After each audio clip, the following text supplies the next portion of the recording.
I am live. The little thing on the screen says, "Hi, it's Randy Weir, author R. Weir. Hope everybody's staying cool here in Colorado and Westminster. We're in the 90s and we're supposed to have 3, maybe 4 straight days of 100-degree weather. So brutally hot. They say it's a dry heat, but that heat hot, it really doesn't matter, I don't think. But I wanted to quickly, we got a guest today, and I'll introduce her in a few minutes here. But I want to talk about my audiobook just came out, Fallen Star. The second in the Divine Devil series just came out on audiobook. If you like listening to audiobooks, be sure to add that to your Audible list. It's also available on iBooks as well through Apple. But you're going to enjoy Philip Polite. He narrated my first audiobook in the series, The Divine Devils, and he's narrating this one as well. I give him quite a challenge. I have 50, 60 characters in there, and he does a great job of changing up his voice. But Fallen Star was a Silver Falchion winner, best thriller back in 2022. So I think it's a really good book. So I hope if you're an Audible fan, you'll or like to listen to audiobooks, you'll check that out. And I do have some promo codes if you're an Audible fan and you don't quite have any extra credits to use, or maybe your account's been lapsed a little bit. I will give out some codes for a free audiobook. All I ask for is an honest review. Honest, even if it's bad, that's all I ask for is an honest review. And then I also wanted to mention Lethal Blues was one of the top picks for this year's Killer Nashville. A lot of great books there, a lot of other authors involved, but Lethal Blues is down to, as a finalist, getting down there at least for the top picks for the year. So that's the latest. Well, that was not the latest Jarvis Man, but it was Jarvis Man coming back in the fold after retiring and getting involved in as you see on the cover there, a opioid crisis, a fentanyl ring. Very good book. Like I said, it's one of the Silver Falchion top picks of the year, and you can vote for it and a lot of the other books via the Reader Choice Award, which is down there. Lethal Blues and Divine Retribution were there. I've got a lot of other books. There's a lot of other books there to choose from. You can choose up to 10 books. And many of them have been authors who have been on my podcast. Carmen Amato was on last week, Mike Pharisee. A couple are going to be on. We'll be on. Jody Bowersock will be on in a couple of weeks. Leah M. Hall will be on a couple of weeks after that. So I've got a lot of great authors on here, and their books are definitely some great ones to check out. And then last, I'll bring up Friday night in the heat, 100 degrees, outdoors on the pavement in Lafayette, which is just north of where we live here. We're going to be at the Art Night Out. They've got a music guest there whose name I should have wrote down, but I forgot. But I'll be a vendor there along with 40 other vendors outdoors in the heat. But that's usually traditionally been a very big event. They closed down the public road there for 2 blocks for the night for 4 hours, actually for about 6 hours, since we have to have a couple hours to set up. But if you're in the area, be sure you stop by, say hello, and I will have, I'll be probably sweating and wearing some cool rags and my band skull cap on my head wet to try to keep cool. So. But it's hopefully it'll be fun and nobody is passing out from the heat. So anyway, those are all my stuff. I've got a great guest I'm going to introduce here. Her name is Nancy S. Thompson, and we're going to bring her up now. Hi, Nancy. How are you doing? Pretty good. Yeah. Roasting in Seattle. Yes. Is that a movie? I've heard sleeping in Seattle, but I've never heard of roasting in Seattle. Maybe. Yes. Hard to tolerate the heat here. Yeah. We're not built for heat here. Yeah. Well, and you've had the same heat wave, and I think we talked yesterday because we did a little test, and I think you said it was what, 95, 96 degrees there yesterday? Yeah, yesterday it was creeping close to 100. Today we're about 10 degrees cooler. So it's much more bearable today. That had to have been maybe close to even a record, I would think, for Uh, that time of year in Seattle. Sadly, not anymore. Not anymore. Yeah, the weather has. I've been here for 20 years, and summers used to be in the 70s. Now they're in the 80s, and yep. So Yeah, well, as I say, the world forever changes, right? People always think of rain, rain, rain in Seattle, right? It's kind of like people think like London, it rains all the time and all that. But as you mentioned to me yesterday, that isn't necessarily the case anymore. yeah, You get pretty dry stay. used to be that it was rainy 10 months out of the year. Now it's more like 9 months out of the year, and it's not even really rainy. It's just gray. I Yeah. mean, it does. We do have definitely our stormy periods, but yeah, it's mostly just gray and drizzly. Well, obviously, if you're in Seattle right now, tell us a little bit about yourself, your family, whatever, pets, all those things. Oh my gosh. Well, I moved here 20 years ago from the Bay Area, from San Francisco, where I lived for, I don't know, 25, 30 years, something like that. I don't know. Um, I'm married, been married to the same guy for 30, almost 35 years, together for like 42. We have a son and a daughter Julia, 40. She's in San Francisco, and our son Brandon, he's in Philly now. And that's about it. I have kitties.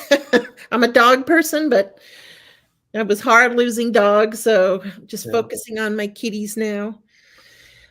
Yeah, we used to have cat. We used to have a couple cats at one time, and then we've kind of gone to dogs. My wife is fairly allergic to cats, even though she grew up with a cat her whole Yeah. life. A cat who lived over 20 years, Muffins that she had, little itty bitty thing, and she lived forever. But dogs don't seem to. But we have two dogs now, and um, I kind of miss having cats sometimes, but I don't miss the litter boxes. So Yes, that's something that's hard to get used to. We always had multiple dogs, usually sled dogs, snow dogs, huskies, and malamutes.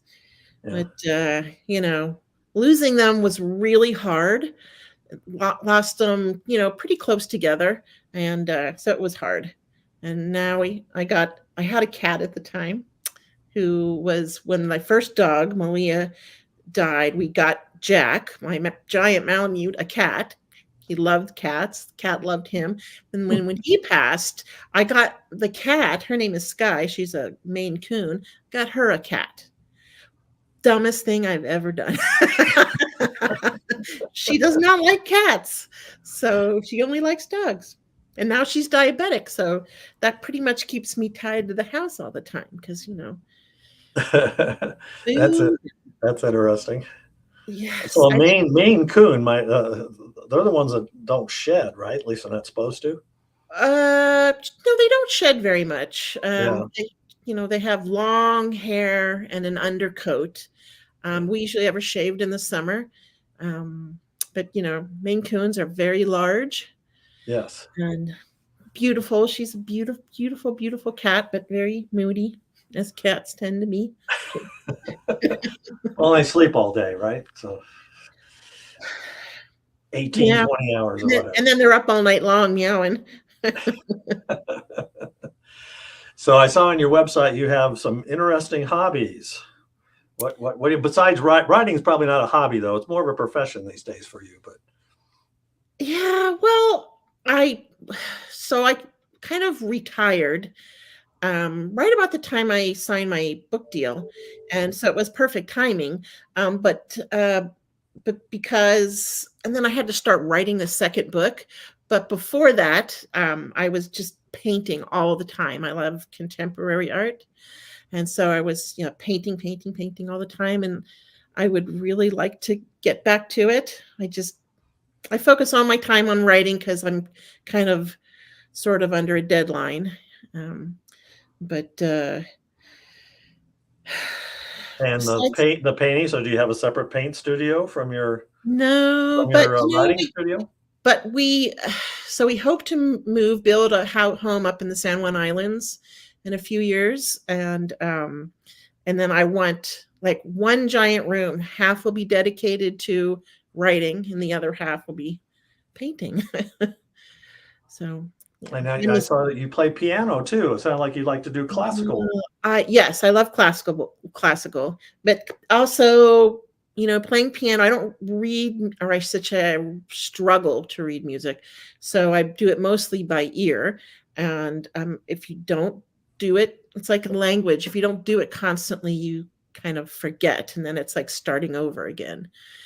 But I have a cool piano. It's got a disc clavier in it, so it's kind of like a contemporary player piano. It just you put in uh, the newer ones I think are CDs, but mine's an old one. It has a diskette, and it just plays by itself. And I can learn because the keys move. So if I Yeah. really want to learn, maybe some Chopin, then I just slow it way down and then play it, and then just, pick it up that way. Nice. I've always wanted to play the piano. My mother was a piano player, and she kind of self-taught herself. Mhm. But I never had the hand. Just I just could not do that. And then I wanted to play guitar, and nope, I couldn't pick that up because my mom, she was very musical. She could do all those things, and I wish I had inherited some of that from her. Because Mhm. I always I always was one of those, music was always a big part, listening to music growing up and stuff, and Yeah, lost in it and me all that. too. People get lost in books. I got lost in music, and then I started to read more books, and then of course write Mhm. books as well. But yeah, Yeah, somebody recently asked me, if you had to pick one, whether you went blind or you went deaf, what would you pick? And I said I would pick going blind because I could not exist without music. yeah. Yeah. Are Just you couldn't. one of those that plays music while you're writing, or are you one of those that has to have No, total silence? no, no, I don't. It's because I find it distracting. Yes. So, but I just, I listen to it, relax. In fact, when I got the idea for my first book, um, wasn't something I was planning on doing, but I had just downloaded some new music, and it was a nice, beautiful spring day, and I have a convertible, so I jump in my car and put the music on, and just I call it my happy place, and I would just go cruising around, and new song came on and inspired me. It gave me an idea, and I immediately went home and started, writing longhand in a Yeah. notebook. Wow. Yeah. And when was this? 2010. Yeah, And that was 2010. the first time that you decided that you wanted to really write? You had not really written Yeah. much before then? So when the recession hit, so my career was always in the home building industry. I'm an interior and architectural designer.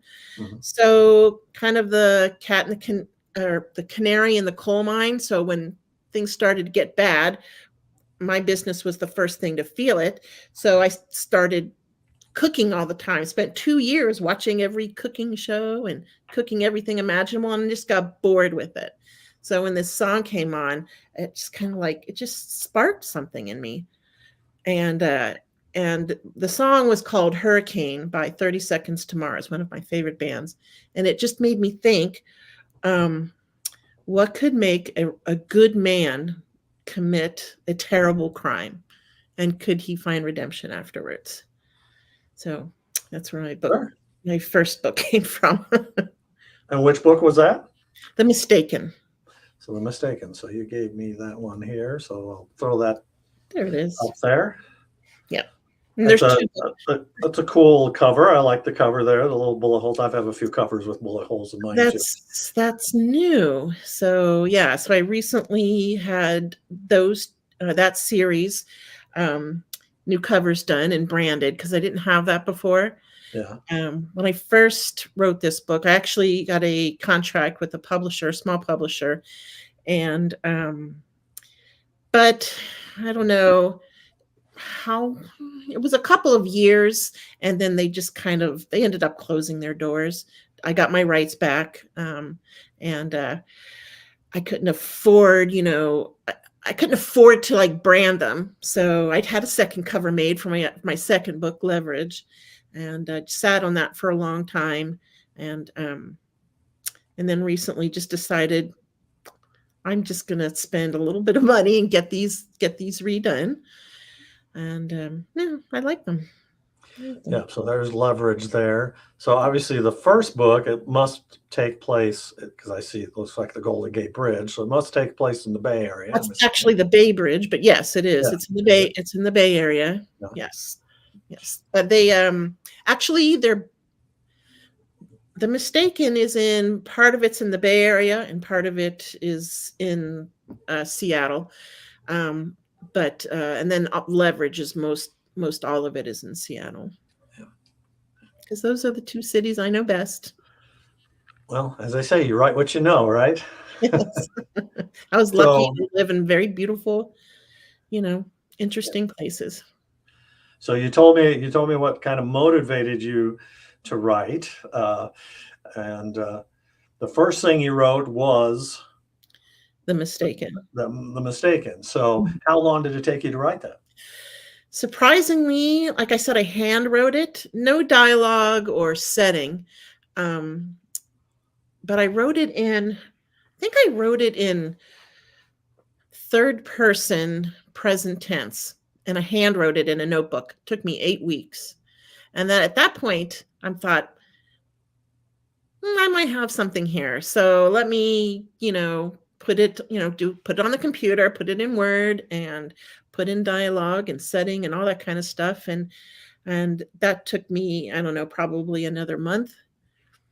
And then after that point, I just started to research the publishing industry, writing, of course, because I didn't know anything about writing really. And I discovered that I made every single rookie mistake there is, every single one of them. Yeah. But I met a lot of nice people on blogs and learned a lot from that way, whether it was from other writers, unpublished, some of them published their blogs. Agent blogs were really, a good source too. And then there's he was an agent at the time. He is no longer. He still has his website and everything, but he had forums that you could go into and find critique partners. And so that's what I did. And I met a gal who's become very, very special to me. Her name is Lisa Regan, and she's incredibly successful and popular right now. She writes the Detective Josie Quinn mystery series, and she's doing like gangbusters. But her first book was Finding Claire Fletcher, and so she sent me her manuscript. I think we only sent each other like chapters at a time, and then we would critique each other's and then send them back, and then just and we just got really, really close that way.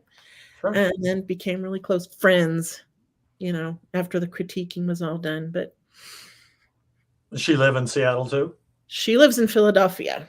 Philadelphia. She born and raised in Philadelphia, although she did move to the suburbs not too long ago.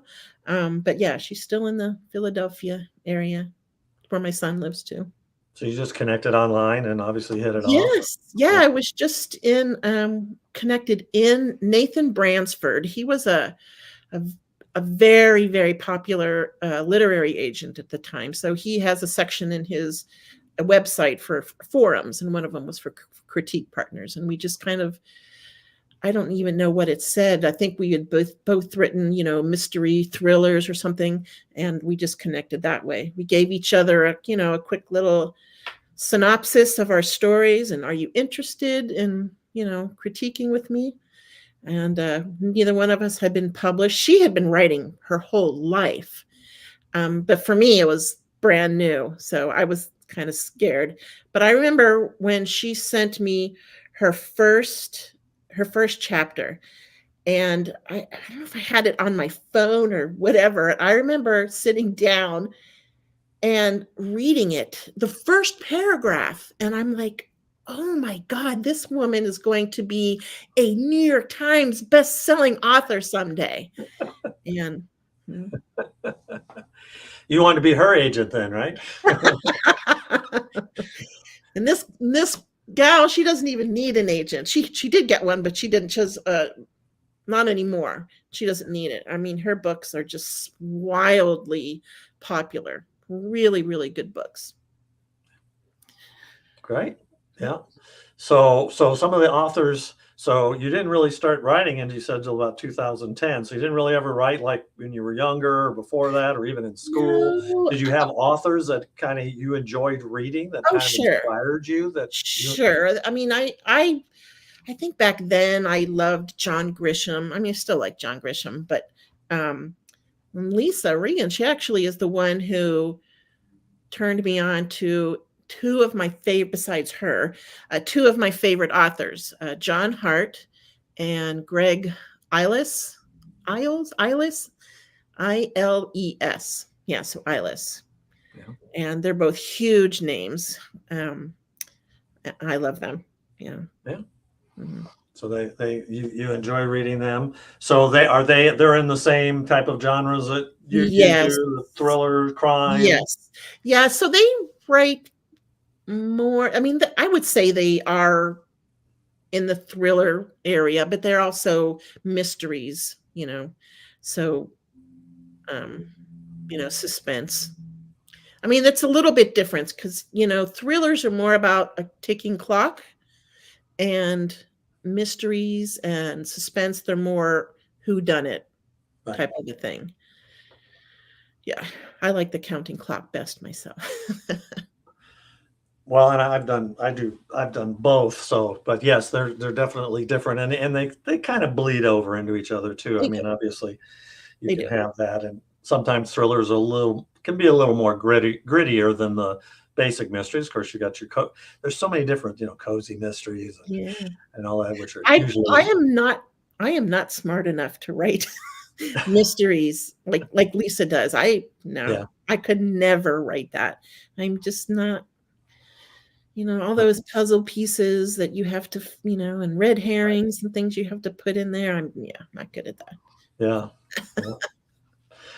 So you got a new book out. Tell us about your new release. Sounds like it's doing very well right now. It is. It's extremely lucky. It's called Against Orders, and it's a political conspiracy thriller. There it is. And Looks like the White House there. it is. Yes, yes. And it's so it's kind of funny. When I took this story on, I didn't. It went places that I'd never anticipated. Even though I'm a plotter and I outline everything, sometimes my writing, I should say, just has a mind of its own, and it kind of went off on its own tangent. But it actually took me a long time to write this one because I was so distracted. I think I started in 2016, and then I was distracted by everything that was going on in Washington, D.C., of course. And Yeah. so it took me a long time, but it also gave me a lot to think about and things I put in. And one of the characters in the book was kind of based off somebody we all knew and was meant to be a bad guy, but he ended up not really being a bad guy. There was a bad guy behind him, really. But yeah, so it's about a man who he was. It starts off he's in the Marines in Iraq, and a mission goes bad, and he ends up leaving the Marines, and he joins he's egged on by his colonel, who was kind of his mentor, gets him a job in the Secret Service.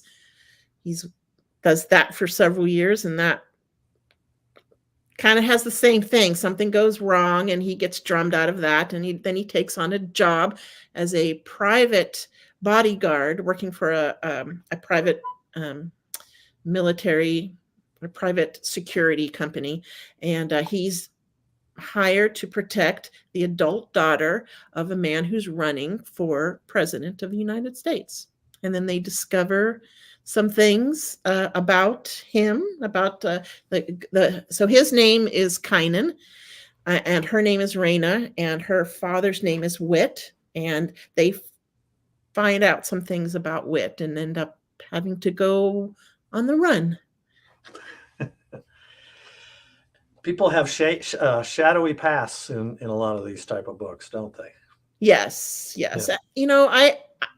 I prefer, whether I'm watching movies or reading books, I prefer stories that are about, you know, really ordinary people, just ordinary people who get dumped into extraordinary circumstances. Right. So that's kind of where I try to keep it. I don't want them to have, like police backgrounds or anything like that.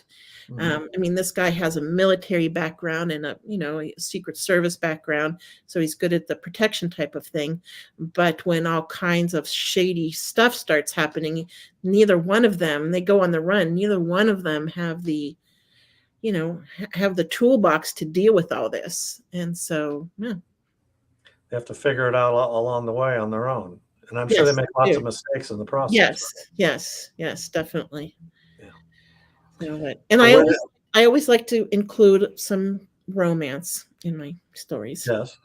I Well, gotta do a think little bit. that was I think when the first book I ever loved and fell in love with reading, I think I was in middle school and I read The Outsiders, but once I got into high school, a friend turned me on to those bodice rippers. So for years I read lots of historical romance, and while I don't read it anymore, I still like having the romance. Well, that goes hand in hand, I think, in most of those books. I mean, you're thrown into situations like that together, Mhm. and there's a bonding going on. Sometimes it's more personal bonding maybe Yes. than but Well, you're obviously having to work together. it makes them vulnerable. I mean, if you think Yeah. about it, you have two people who've always kept people at arm's length so that, if they lost them, no, no skin off their back. But, when you let somebody in, then that's something that can be taken away from you. So you said you started writing this, and you're a plotter, which is an answer to one of my questions, Mhm. as opposed to a pantser. So how long did you work on this idea before you actually started writing it? You went through the whole plotting process, Sure. and where did the idea initially come from? Was it one of those things where something happened that you saw happening out in the world, and you go, "Oh, this make a good storyline," or how did it Not develop over time? not really. I think part of it was just kind of exercising demons in my head, back then in the, you know, 2017, 2018. I was seemed like I was angry all the time. It's like I was addicted to the news and everything was chaos all the time. And I took a lot of stuff from that. And I thought I'd write about this bad guy based on this other person who I thought was bad. But then he didn't turn out to be quite as bad. But Well, and characters in these books, even bad people sometimes have some redeeming qualities.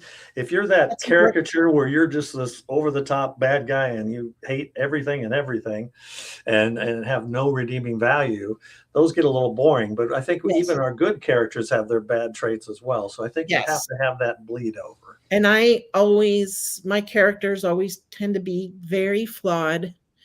My main characters, the good guys. Um, and my bad guys tend to be, I like them to be bad. Obviously, they've done a lot of bad things, but there's always a reason behind it. Right. And so, yes, they're bad, but maybe something bad happened to them as well. And that's why they have done the bad things. So there is an excuse is not the right word, but there is something, you know, behind that. It's not like they're just evil people, they're born evil. They had things happen to them and and then they change and they act on that. Yeah, I mean, there's always triggers in people's lives. I've done a couple of serial killer books. The Front Range Butcher was the serial killers, and not to give away the plot for those who haven't read the book, but there are definitely things that were involved that made him who he was as a serial killer. Now, Mhm. did he have some of those traits? Maybe.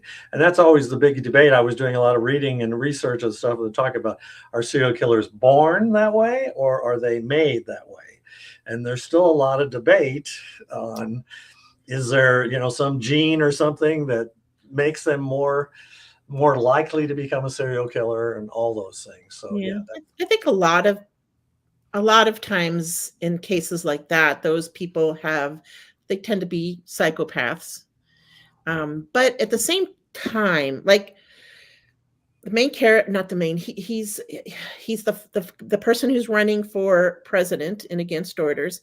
He is, master in business, and so his daughter actually calls him a sociopath, but s- but and I think that's something a lot of CEOs of big companies, really successful people, they're sociopaths, but they're not bad. They don't have these evil things about them, and they're not killers or whatever. But right. they can still be a sociopath, and some are even a psychopath. But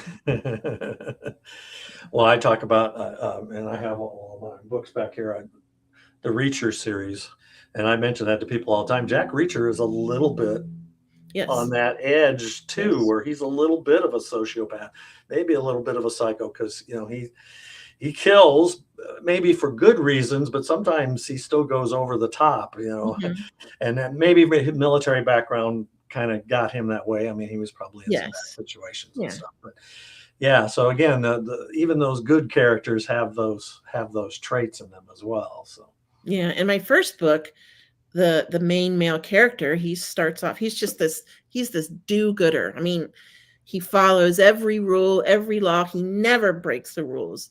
And then something really terrible happens to him. And then but of course he has people whispering in his ear, his brother, and I'm telling him, "Well, we should get revenge. We should, get revenge on this person who's ruined your life." And then he does. He seeks this person out and attempts to take revenge, realizes it's not a good idea, but damage is done, and now he has to face the consequences and try to fix the situation, which isn't, which isn't very easy. so against orders, right? Yes, against Mhm. orders. Yeah. Yep. I'm stumbling over that. I throw that up. That's One of your other pictures here that you sent me that. So is this going to be a series or is this a yes. standalone? No, so when I queried, um, the publisher I ended up signing with, they said they wanted it immediately. I think, within an hour, they said, "Send me the entire manuscript." The next day, I got "We want this." But then they said, "We do series. We usually do series, and would you consider, doing a series? We typically like 3 books," which I found absolutely terrifying. But, they said that they would not, you know, harp on me about time, that I can, take my time and, write the second book and see how that goes. I'm almost done with it now.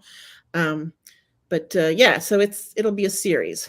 Yeah. Is it going to be all the same characters are going to return? You're going to have, or at least the Yes. main characters are going to be back, Yes. put Yes. put in peril again? The 2 main characters. I usually typically write about, a man and a woman, male and a female, main characters, and I really like to do, first person.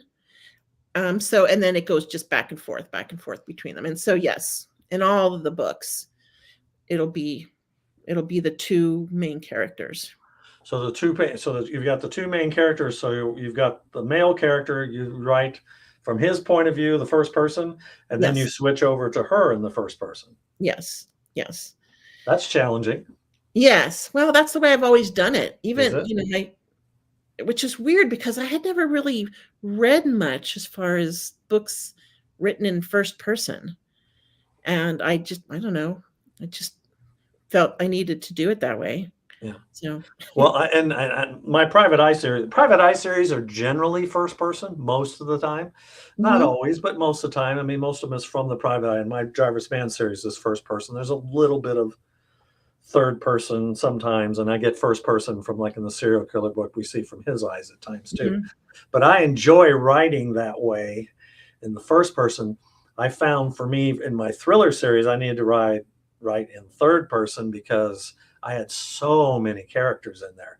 So then I kind of did like the yeah, overall there's third person where, basically the God is looking over and okay. sees everything that way. Mhm. So, but I don't know that you see too often, maybe, and I haven't read too many where you've got back and forth first persons between two cars.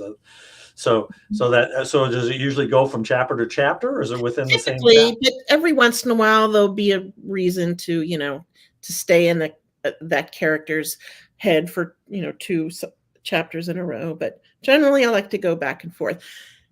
And Against Orders, it's different from the second book in that it's like there's kind of like part 1, which is all from his perspective, Right. and then there's part 2, which is from her perspective. And of course, that's when they meet. And then part 3 is them together. So So they haven't met yet. So the first part with him, he hasn't met her yet until the end of the second part. well, no, he meets her in the second part of the first book of Against Orders. Yeah. Um, and yes, and then but it still goes back Right. and forth. But it's mostly everything in the second part is mostly from her perspective, but then it goes back. It still goes back and forth and Yeah. back. So Versus I guess the that's where being a plotter helps because you've got a lot to keep track of there uh, yes, between those two different yes, characters. yeah, Do you have yeah. two separate? You have like an outline of all his stuff, and then an outline of all her stuff. No, I outline like scenes and chapters, Mhm. and now I mean every book that I write, I do it a little bit differently. And the very first book and most of the second book was everything was completely plotted out and fleshed out before I even sat down at my computer to put it into Word.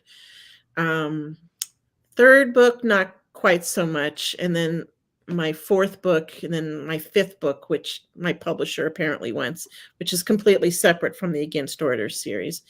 Um, there was a lot of pantsing in that, which Mhm. just sometimes if I just cannot seem to sit still and plot it out that way, then I will let myself just go. Just sit down and write and see where it goes and hope I don't, write myself into a corner or anything. Well, Um, that's no fun. That's part of being a pantser. I'm a pantser all the way, and I write yeah, myself into corners all the time. I couldn't do it all the time. Most of my author friends, granted, most of them write romance. I do have friends who write in suspense and mysteries as well, but most of them write romance, and they tend to just off the cuff. They just let the story go. I think they have a good idea of where they want it to go, and then they just sit down and write. And I I would think I would get lost if I did that. I think it would be really hard, and I need a map. I need a road map. Like when I get in my car, I need to have somewhere I've never been before. I have to go you know, onto Google Maps and plot my course, and I just need to know. I don't like surprises that are going to, get me lost. Yeah, I was on a panel last year at Killing Nashville, and they were talking about pantser and plotter. And the gentleman next to me, which I always forget his name, he was a big plotter, and I was a pantster. And I was going, yeah, I like to be a pantster, and let my characters kind of write for me and stuff. Though that probably is not as easy as being a plotter. And he goes, not necessarily. He Yeah. goes, because even as a plotter, sometimes you get to writing and you go, well, so So, Plus, but I mean, it's whatever works for yes, everyone. I mean, that you're going to have all kinds of different authors out there that all do it, and some do a little bit of both at yeah, times as well. and that's kind of how I've been working more of both, mostly plotting, but also just kind of letting myself go. But and even when I plot, it still doesn't mean that's how it's going to go. Sometimes I have no idea why. It just the characters just kind of go where they want to go. Yep. Or, I'm thinking something else as I'm writing it, not going back and looking at my notes too carefully enough, and I'm like, oh, I really should have stayed over here, but I went over there. I hate when that happens, but Yeah, that's the way it is with me. I've mentioned this before on the podcast when we were talking. It's almost like I'm the director and the character is on my shoulder going, I need a bigger part. I need to have more words and more dialogue and stuff. So, some characters are like that. They kind of speak to me sometimes, which mhm. don't my wife might use that against me one of these days if it's time to put me away somewhere. So characters are talking to him again. So do you write every day? Well, I didn't used to, Because but you're I retired. pretty You're retiring or about to retire, right? yes, I pretty much retired. Yeah. Yeah. Because all the people that I designed for, they've kind of retired, so I kind of had no choice. And I turned 60. I'm like, well, that's close enough, I guess. And then it happened at pretty much the same time. I think within a couple of months. And I signed this book deal, and then that's a completely different puts me in a completely different headspace because now I have to write. But I'm not one of those people, especially men who write in the suspense and thriller. They tend to be quota guys. They have to put down at least 500 to 1,000 words every day minimum. And I can't do it that way. I have to feel it. I have to be inspired. That's why plotting helps a lot, because then um if I'm not, I'm either plotting or, outlining, or I'm writing. And so being that I know that my publisher, most of their subsequent books came out within a few months of their first book, I felt a lot of pressure that I needed to get this book out as quickly as possible.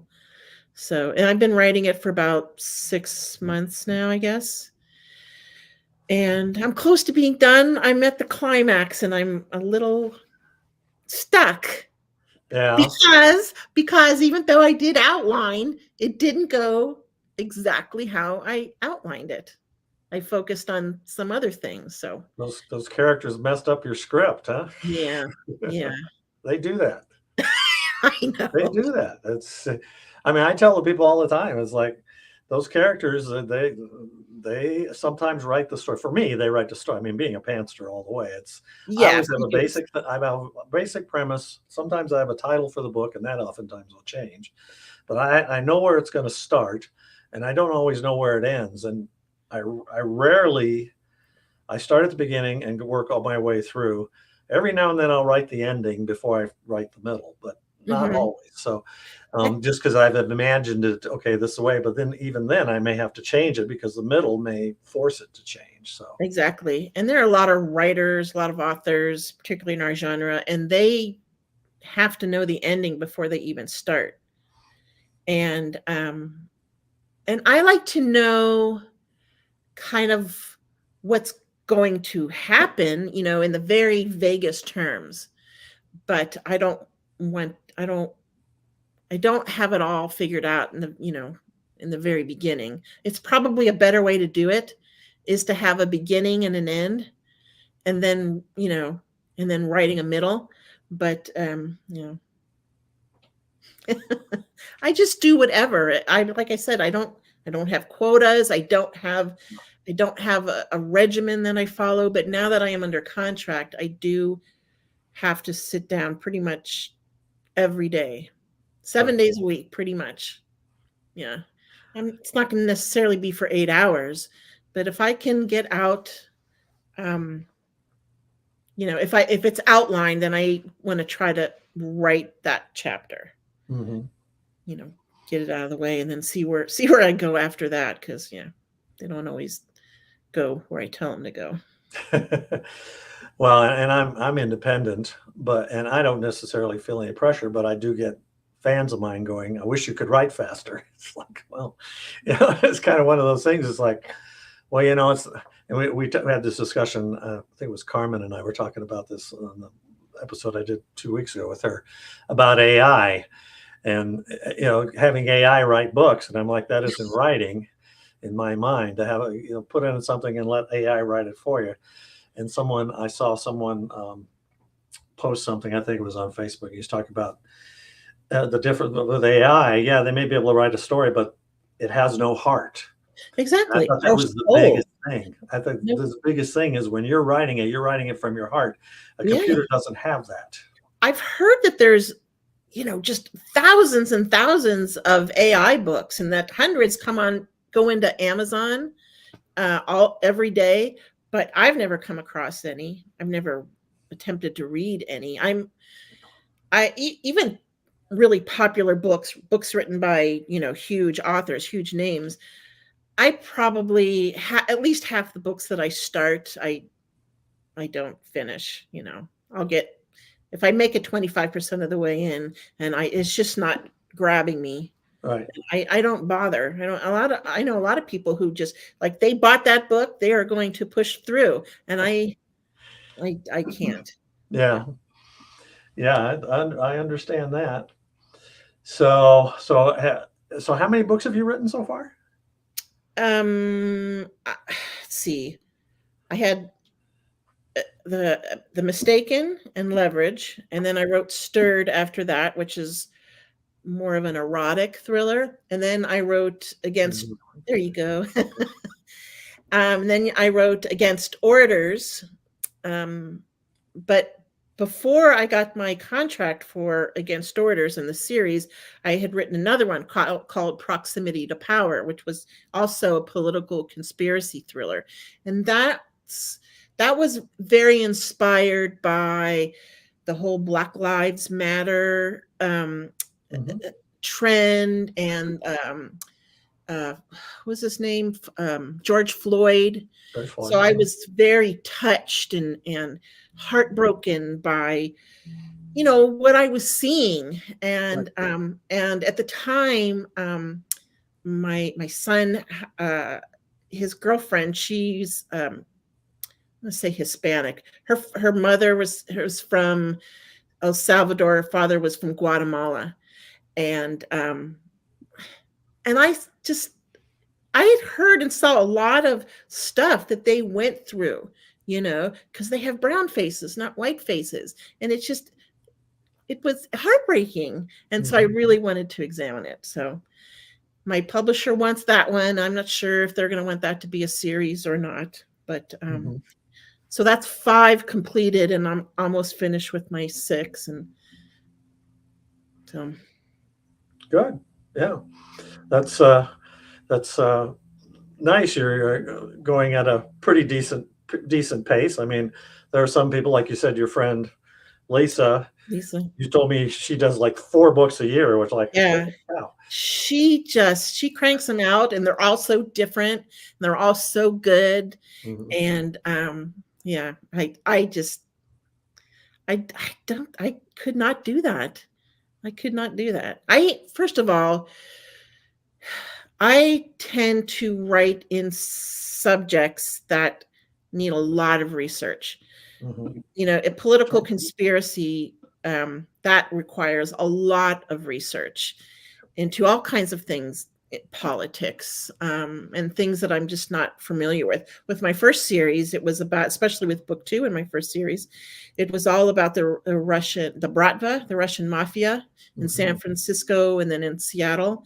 And that took a tremendous amount of research, because I had my own personal little experience once, but I didn't know much about them. So yeah. So there's just no way that I could crank out 4 books now. I don't even think I could do 2 books in a year, but I guess never say never. If you have a good enough idea, you can sit down and just write like crazy. So yeah. Well, and that's the way I am. I'm a streak writer. I can write 30,000 words, like boom, and then I'll stop and may not write again for a week or two, and then pick it back up again. For me, it would be like 3 or 4 months that I wouldn't write. Just yeah. Yeah. Sometimes, but I have to feel it, just like you. I have to be inspired to write. I have to. I have to, and sometimes I push myself a little bit. I'll just sit down and I'll just start typing, and it just comes out, even though I may not feel that emotion or feel it that much. It'll still come out. It may not come out very well, so I might have to go back and do a lot of editing and stuff. But and stuff, and there's a lot of red in there when it goes to my editor as well. But for me, it's a job now. Yeah. It's like writers before they're published and they want to be a writer, they want to be an author. This is what they want to do for their job. They have a job and they just kind of do this on the side. And what everybody wants is to be a full-time writer. They want to do this for a living. And that was never really something that I aspired to.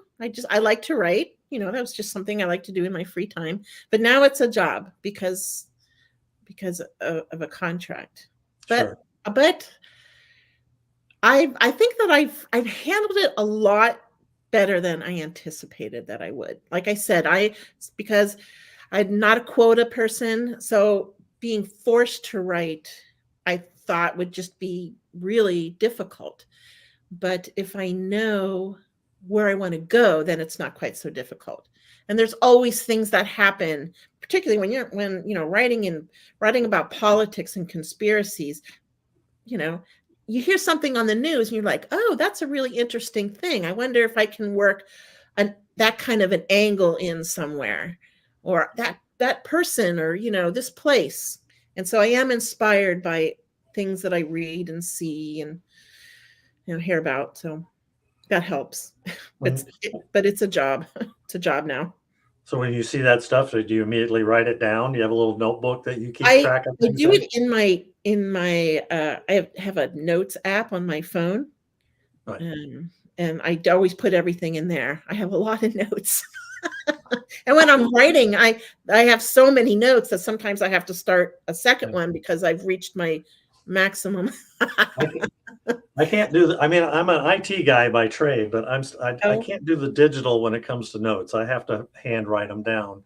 And then I just refer to them. They gave me this booklet for Christmas this year so I could do it, because I had little notepads like this that I would just jot things down. And sometimes you jot them down and you come back to them several weeks later and go, what the heck did I write? You don't even remember. For me, I have thoughts where, just where something will come to me. A lot of times it's when I'm going to sleep, like as I'm falling asleep, thoughts will come to me. Or the place where I get the most inspiration is in the shower. And so I keep my phone there, close by, and and if I can't type, then I will speak into it. But I wake up in the middle of the night, and just start, tapping things out on my phone. Because if I don't, sometimes I think, oh, well, I'll remember that. That's such a great idea. I'll remember it. Yeah, no, not so much. Yeah, well, I know how that is. There's only so much space up above, right? So, and we've used it a lot in our 60 plus years, right? Yes, so my hard drive. I'm turning. My hard drive is getting pretty full. So yeah, there's no expansion ports up here either. So. Not yet, at least. Maybe one day, right? So you're talking about some of your characters. Are any of your stories based on real characters? I mean, I know real events have inspired you. Do you see people out there and you kind of steal parts of them to put in your books? So, like I said, in Against Orders, the one of the major characters, he's not a main character. He was inspired in the beginning by Donald Trump. But I found that I could not write that Hmm. I didn't really want to be there. Yeah. But I did take some of general qualities, not like personal qualities, but maybe like business things, and applied to him. But then he went off in a completely different place. In my first series, I actually I was inspired by, I wrote about the Russian mafia because I had an experience once in a it was in a private bathroom in a facility in San Francisco, and I was cornered by somebody and asked some questions about somebody. I can't go Hmm. into Right. details here, but I found it so disconcerting and so scary that I never forgot about it, even though it was like 20 years before I started writing the book. That was kind of like, well, that's going to be my the villain. The antagonist is going to be in this Russian mafia, even though the story that I wrote has nothing to do with anything that I experienced. Right. Yeah. But, Yeah. Those events in your life uh, yeah. do And inspire you. I do take like proximity to power because the character is the main character is he's he has he has a lot of different colors in him. And so that was really interesting. I took up bits and pieces from people I knew, because it wasn't a perspective that I could, as a Caucasian woman, that I could write Mhm. about. But yeah. So, what do you look for? So, I always ask everybody this. Bringing life to characters is the name of the podcast. So, what is it that you think brings life to a character when you're looking to create a character? What do you try to give them? I mean, you kind of mentioned a little bit about that earlier about them, being having a lot of faults and very, everyday man, Yeah, everyday woman, yes. all those I have things. to be Yes, I do like to write about just everyday people, no, cops or computer specialists, and just everyday people who are thrown in extraordinary circumstances, and they have to figure out how to get through it. Um, but I do like them to have, their their flaws. I mean, writing about perfect people is not interesting, you know. Well, I don't think there is any. I mean, in real life, I mean, honestly, if you think about it, I mean, we all have our flaws. We don't sometimes admit Yeah, to them, yeah, but we all have them. yeah. And then I think, bringing them to life comes from having interaction between characters, primarily two characters. I do a lot for me, dialogue is extremely important. Um, I try to make the dialogue very authentic without sounding like two people who are just standing there talking. It has a job to do, so it's going to do a job. But I remember reading a blog post by she was called the Query Shark. Her name is Janet Reed. She recently died. She was one of those super rock star New York literary agents, and she wrote once, "Nobody speaks without contractions," right? And when I read a lot, and it's Yeah. all, I cannot, I do not, I will not. And it's like, that bothers me. I have to have dialogue that just flows like you know, I mean, it has to go to plot, obviously. Everything has to move the plot forward. But I think it's really important that when people are just sitting there reading, they can hear the voice of the character in their head, Right.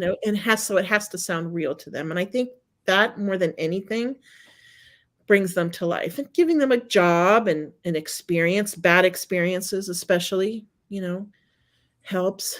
But I think it's And do you something have all that plotted out usually? And when you're that plotting events, what they're going to have, their work, their skills, and all Well, those things yeah, that they kind of evolve as you're writing them. yes, they evolve, and then a lot of times I'll I'll leave notes in my manuscript, a sidebar notes that say, "Go back and add this, that, and the other thing because I need this to come across." Or as I'm reading, if I get halfway through, I'll stop writing, I'll read what I have, I'll put and I'll usually have a document I put in my Kindle, and I'll just, put notes in there as well, so that you have to layer everything on. Everything is done in subtle layers. And if you have a lot of them, then they really come to life. They feel like real people. Sure. I mean, they may be an extraordinary hero, like in Against Orders, the main male character. He is a hero in both when he was in the Marines and when he was in the Secret Service. But that's not to say that he's, not flawed and has things that he has to combat within himself that are operating within the plot. Yep. Great. Yep. I agree with all of that. So you got any advice for aspiring authors? What was that? Any advice for aspiring authors? My You said you did all the wrong things Yes. early on and stuff, So but yes, I have advice. My advice is research the entire industry, research writing. There is a lot of information out there, but don't let that stop you from just writing, because you can always come back. Like for me, I wrote my first story. I wrote it completely. I mean, it was bad and had every single rookie mistake. But at that point, I went on the internet, and I just started researching. And I spent an entire year researching the industry and the craft. And I learned a lot. So that kind of research is very important. Whether you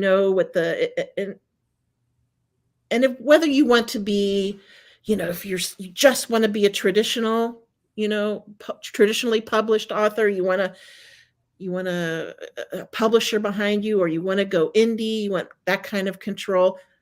I was kind of forced to go independent when my first publisher closed their doors. And I did not like it. I am not built for it. I have a lot of my friends are indies, and they do so well at it, and I do not, which is why I never really gave up with Against Orders, trying to find somebody who might be interested in it. I didn't query widely, but I kept querying. And that's the other big advice I always say. Winston Churchill said, never quit. If this is something that you love to do and you really want to focus on it, don't quit. It's so easy to get discouraged. And my friends knew how completely and totally jaded I was by my experience with my first publisher, who closed their doors right before I was finished with the second book in the series. And then I got an agent right at the beginning of the pandemic. And of course, that didn't turn out very well. I ended up firing him after a year.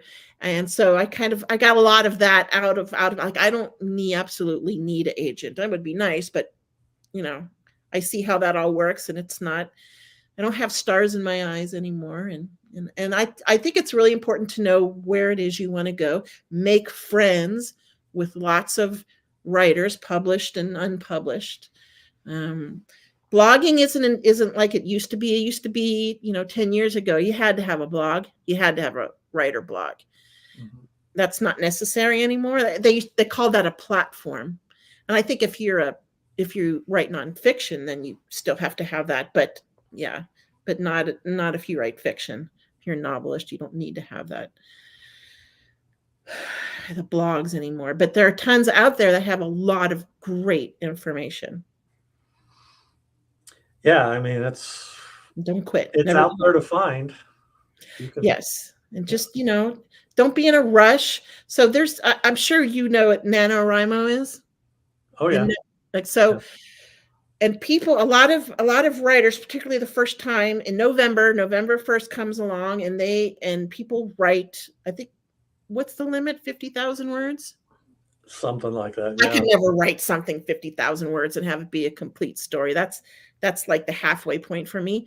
But a lot of writers, they'll do this. They'll write their 50, 60, 80,000 words or more in a month, in the month of November. And then they just send it off. They query that, send it Mhm. off to, small publishers or really agents, literary agents. And then they get crucified or they just get no answers. And that can be very demoralizing. I have been extremely demoralized, but I'm very jaded, but I still don't give up. When my book published, I'm like, oh, it'll do good for a few days and and that'll be it. But it's been over 2 weeks and it's hanging in there, doing really well, really Yeah. well. I mean, it's not like New York Times bestseller and top 100 in the Amazon store or anything, but it's in the top 2,000. That's good. Yeah, Yeah, that's great. That's yeah. and Very you. happy. It sounds like you were lucky too, because a lot of publishers won't even talk to you without an agent these days. They won't even look. Yes. You can't even submit a manuscript to them. They won't even look at them. So Yeah. it sounds like you were lucky where you found someone was a little more open and Yeah. didn't have to. When I had my agent for against orders, I signed with an agent for against orders, and he queried widely. And so, and I got a lot of the remarks from the publishers, and I did some revisions based on those remarks, but it's, you don't have to have an agent.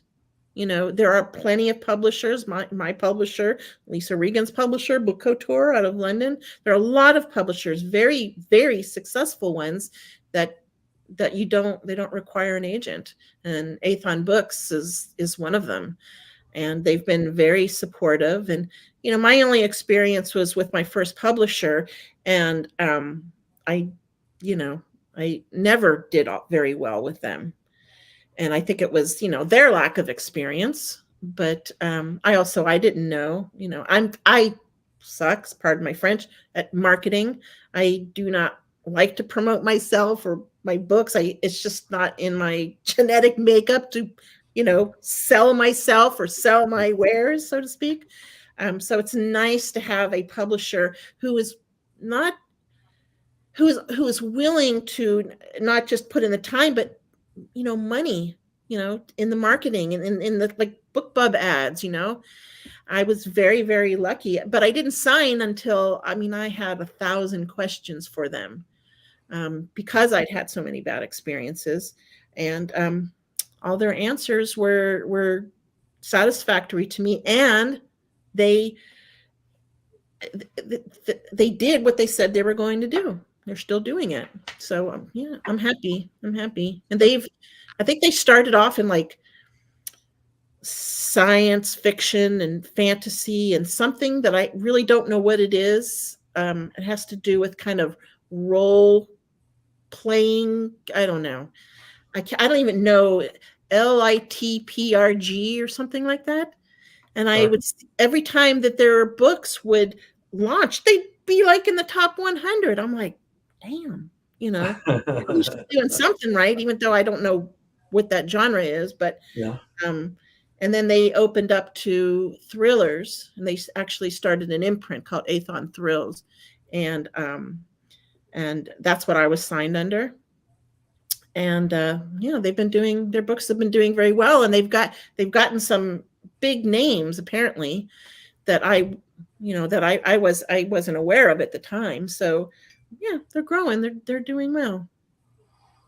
Good, because it's a tough industry, Yeah, it especially is. for the smaller presses. They a lot of them struggle, Yeah, and you and once can't. they get going good, then a one of the big four. I guess there's only four anymore. Yeah, Comes along and buys them out, and actually, I then think it's still five because is it the still the five? Simon and Schuster thing. Because I think a Penguin Random House was supposed to trying to take Right, Simon and Schuster, but uh, um, that fell through.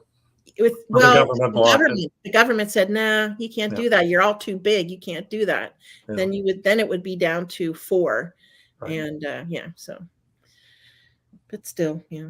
There are a lot of publishers who are not Big Five or Big Five imprints that do very, very well. I queried Book Couture, who was very interested, but they'd never published that genre. And so they didn't have experience, and they pretty much said, well, we love your book, but we can't sign you because we'd have no clue how to market this because we've never done it before. Right. So, well, at least they were honest with you, right? yeah. So do you do any events, book signings, anything like that? You got your publisher saying, hey, we got to get you out in front of people, Well, go I to actually got an email from them yesterday saying, oh, if you're going to Dragon Con, let us know so we can have your books at our table. I'm like, well, that's not really my genre, because this goes back to their roots of science fiction, right, fantasy, and this LITP or G or whatever the heck it is that they do. And so, yeah, no, it's limited that. player gaming. What was that? LPG stands for limited player gaming or something like that. That's it. Yes. Yes. Like I said, it's like this whole role playing thing. I don't know. It's not my. Usually do it on a computer and stuff, but yeah, it's so people write these books, and right. And there's a story in there, but you can be in the story and be characters within the story, and all. They've done crazy good with my publisher has just done crazy well with those. But I think they signed an author for romantasy, so now they're going into something a whole new genre. So romantasy is fantasy with romance in it. Right. That whole Rebecca Yarros, that was kind of she just made it a huge thing over the last year. And so now they're all kind of like when Stephanie Meyers got really popular for Twilight and everybody was writing vampire books. Well, that's kind of what's going on right now with this whole romantasy thing. So yes, lots of copycats. Whatever's popular. I mean, and some of those books are really good, obviously. I mean, yes, they're successful, but you get publishers go, we got to have more of those, right? It's got to be kind of like Stephanie's was, only don't completely copy it and stuff. Yeah. So some of them, like the Harlequin romances, those are a dime a dozen. They're all pretty much the same, but yeah. Yeah, they can be. Not all of them. I have somebody who writes for them, and yeah, her stories are all different. She's a very different person. She has a physical disability, so her characters always tend to have a physical disability, which really rings true with a lot of her readership. And it's something that not a lot of authors are bringing into their stories. They want their male characters to be billionaires. I've actually seen some trillionaires recently, and their women are just, these perfect, maybe they're business type. They look perfect, everything. There's readers for well, it's like the covers of some of the romance books too. You got I do a Wild Deadwood Reads each year in Deadwood, South Dakota, and they have male models there. And Robert Brooks is one. He's a great guy. But one of the years I was doing it, there was a romance author, historical fiction, one of the in front of me, and she had this giant poster, one of the banners up, and it was Robert, and all you saw was from right here down his abs. Oh, yes. And I told her, I says, I'm feeling insignificant sitting here having to stare at this for the whole event, with these, 4-pack, 6-pack abs, like. Yeah, in romance, contemporary romance especially, it used to be, bare chest. I even had on my second book, I had some of that on this first cover. But it's like if you wanted to be in that genre, that's how you had to have your cover. If you were indie, then you had to have somebody. Yeah. Oh, yeah. You pay a lot of money for those covers too. Yes. Usually the guys, and they have tattoos and Yes. Motorcycle clubs and Yep. Robert does them all. There are a few other authors there, and they do a bunch of photographs for covers at the event too. So they go around Deadwood and shoot, because there's a lot of historical fiction authors there as well. Mm-hmm. So, all right. So we're kind of coming up here on time. Where can people find you? You got your website? I have a website, nancysthompson.com. I did this website myself. I'm like waiting to be able to earn some money so that I can pay somebody to Sure. actually build me a really nice website. That'll come soon, I think. With the first, against orders has been pretty successful. If it stays that way, then I'll have the money to spend on it. But I'm on most all of this social media. I don't spend a lot of time on social media anymore because it just became toxic, almost all of them. Sure. But I have on Facebook, I have my own personal one, and then on my author page.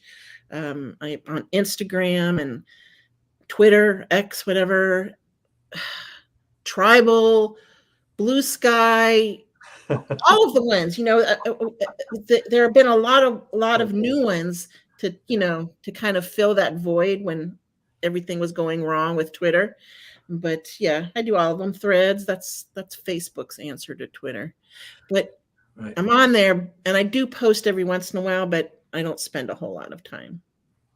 Yeah, I gave up on Twitter, and Meta is, I mean, it's all political these days. I mean, you can It post is. about your books, but I don't think people are on there to look for books.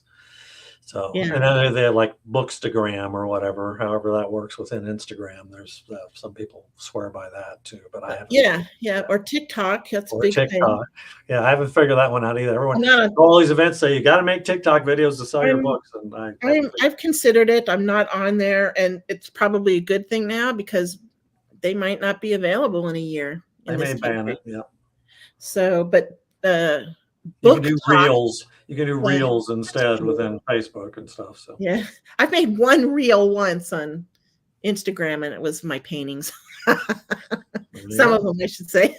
But anyway, I'm pretty much everywhere. It's always under Nancy S. Thompson, so not hard to find. And there's your email address. There I am. Yes, you can email me. I'll answer your questions or whatever. Yep, that's good. Anyway, and Against Orders is available in ebook, Kindle ebook. It's on Kindle Unlimited because it's exclusive to Amazon. There's an audio book that came out 2 weeks ago, on launch day, paperback. So yeah, pretty much whatever you need, it's available. Yeah. So, who did you get to pick the narrator, or was it your? Well, they sent me some big, huge name. I don't read audiobooks or listen to audiobooks because my attention span's about that big. So I would, I would get lost. I have to go back and listen to it all over again. But apparently, he's a huge name. I couldn't even tell you who that is, but yeah, that's what my publisher said anyway. It's nice to have that format out there because some people, they don't actually have the time to sit down and read on their Kindle or read a hard copy of a book, and they just like to listen to it when they're commuting to their job in the morning and in the evening, and so it's great to have that. My first two books it keeps doubling. They say every year the sales on audio yeah, very, very popular. So my first two books, I have actually a separate audio book publisher who approached me.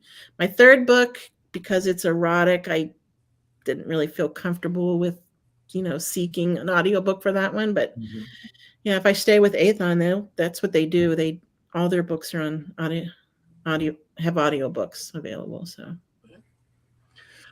Well, great. Was there anything else you wanted to talk about? Anything else come to mind? I think we covered most of the questions. I think so. Okay. If anyone has any more questions, you can always email me. Yeah. I didn't get anybody doing any questions today, so no problem. We'll see. Maybe they'll send some stuff after we post. So, okay. Well, I wanted to say thanks. I appreciate you having you on. It was great meeting. I guess we were talking the other day. I don't think you and I have ever met in person before. We somehow became friends on Facebook. Yeah, Facebook. Good old Facebook. Authors being friends. A lot of my author friends I've never actually met in person. My very best friends, yes. Yes. Yeah, my three. You met Lisa, even though she lived in Philadelphia, I'm assuming. Because we got published with our debuts were published with within a few weeks of each other. We went to ButcherCon Bouchercon. Yeah. And that's where we met Yeah. for that. And then I have a local friend, and she writes romance, young adult romance, MK Harkins, and she lives nearby. And then my other bestie, she's American from Southern California, but she married an Aussie, so she lives in Melbourne, Australia. And we actually went. There was a big book signing there, and that was the perfect excuse to go there and meet her. Sure. Yeah. Yeah, Bouchercon this year is going to be in Nashville, and I go to Killer Is it? Nashville generally every year, so they're back-to-back weeks. So we're Yeah. actually going to live in Nashville for 2 weeks. So in August, which will be I'll Yeah. get my experience of humidity again. So Well, I might start doing. I might go back and do that again, and then I would really love to do Thriller Fest. That would be awesome. that's always in New York. Yep. Yep. That's usually the big publishing companies run that one, but yep, Yep. that's a very Yep. big one. Yeah. Just to see all those people. I mean, it was kind of cool. I think when I did the one in 2012, I remember being in an elevator with like two huge names. I couldn't tell you who they are now, but I'm just standing there in the corner going, I'm breathing the same air as these people. Yeah, Bouchercon will get some pretty big guests. They're going to have Michael Connelly. The year they were in New Orleans, because Bouchercon moves around. They go everywhere else. Like they're going to be in Canada, I think, next year. I went to Cleveland. So I think it's next year. Cleveland. But that was the year of COVID, and so they ended up doing it all remote and video and stuff. So he didn't get to meet him. But oh yeah, lots of big and some big authors go to Killer Nashville every year too. So I get to meet them. So that's always fun. Well, thank you, Nancy. I appreciate having you on. Thanks for asking me. All the best with your book. Hope it keeps selling for you. People go out and buy her book so she can afford to enjoy retirement, right? So. Yeah, the ebook's only $3.99, and it's in Kindle Unlimited. So if you're in that, you can read it for free. Yeah, one of my books are in Kindle Unlimited, but I swear they keep lowering the per page dollar amounts. Yeah, I hear that. These days. Yeah, I've never made it. A little frustrating. $3.99 for a book, though, and how many pages is it? 388, I believe. I mean, that's a bargain for an ebook, I think. Yeah. Well, I mean, it's a good price point because there are a lot of people. They're not going to want to spend more than that because there are a lot of books available for less than that. I try to always buy books when they're on sale. So yeah, it's a good price. All right, great. Well, it was great talking with you. Thank you so much for being on. I'll put you backstage here, and I'll sign off with everyone, and we'll stop the recording, and then you and I can do a quick chat before we end the night. So okay, bye everybody. Well, once again, thanks everybody for being on. Like I said, I'll be in Lafayette on Friday, enjoying the heat, hopefully selling some books. Be sure to stop on out if you're there. It's a great event, usually very busy. And also, I was going to mention I had just hit 1,000 reviews and ratings on Goodreads. Thanks everyone who's reviewed or rated my books through the years. 1,000 reviews, at least for me, is a lot. It's small potatoes for the big authors, but be sure you go out there. If you read a book and you enjoy it, leave a review because it's really tough to get reviews. Nancy, I noticed she had quite a few reviews for her new book, which is great. That always helps. The publishing company usually gets lots of reviews for that. But us indie authors, we're always struggling to get reviews. So be sure you leave a review. You love the book, read a review. I tell people, even if you didn't like the book, I don't mind if you have constructive criticism. I like to read. I read every review, every one of them I've read, whether good or bad, and thankfully they never change my mood. So, but thanks everyone for being on. We'll be back on in a couple of weeks. Jody Bowersock is going to be my guest scheduled, and we have a couple of other big guests coming in August, right before Killer Nashville. I'm going to do 2 back-to-back weeks there because we're going to be gone for 2 weeks and almost 3 weeks because I have another event right after that up in Loveland, Colorado. So we're going to be living in our motorhome for almost 3 weeks. So, but thanks everyone. Take care. Stay cool.